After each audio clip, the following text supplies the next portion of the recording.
Dans cette vidéo, nous allons aborder les différentes phases d'un entretien.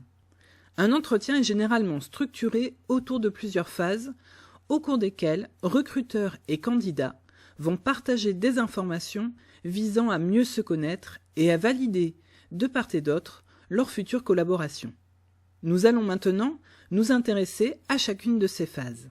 Tout d'abord la phase d'accueil, dont le but est de donner une première image de soi. Cette phase est celle dans laquelle les personnes prennent contact l'une avec l'autre. Ne la négligez pas, même si elle est très brève, c'est au cours de cette phase que vous donnez la première impression de vous-même. Généralement, les 30 premières secondes reposent sur des éléments visuels. Il importe de garder sa contenance, son sourire, d'envoyer par tous les signes, regard, posture, voix, le message d'un désir de rencontre authentique et constructif. Cette première impression est capitale puisqu'elle va influencer la suite de l'entretien.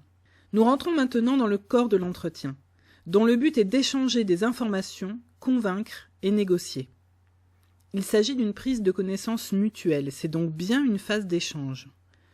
Vous avez besoin de recueillir des informations, de vérifier ou compléter celles que vous avez déjà sur le contenu du poste, de l'entreprise, des responsabilités, des possibilités d'évolution, de l'organisation, de la hiérarchie, de l'activité, du salaire par exemple.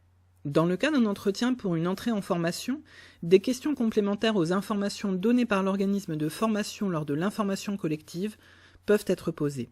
Organisation, contenu exact des modules de formation, système de validation, etc. En posant des questions, vous montrez aussi votre intérêt pour le poste ou la formation. Cela permet de vous en faire une idée précise et de savoir s'il ou elle vous convient. Le recruteur a besoin lui aussi de mieux vous connaître.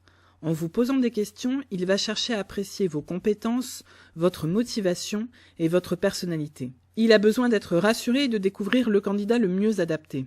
Écoutez attentivement, soyez pertinent dans vos réponses, mettez en avant les points forts qui correspondent aux besoins du poste à pourvoir.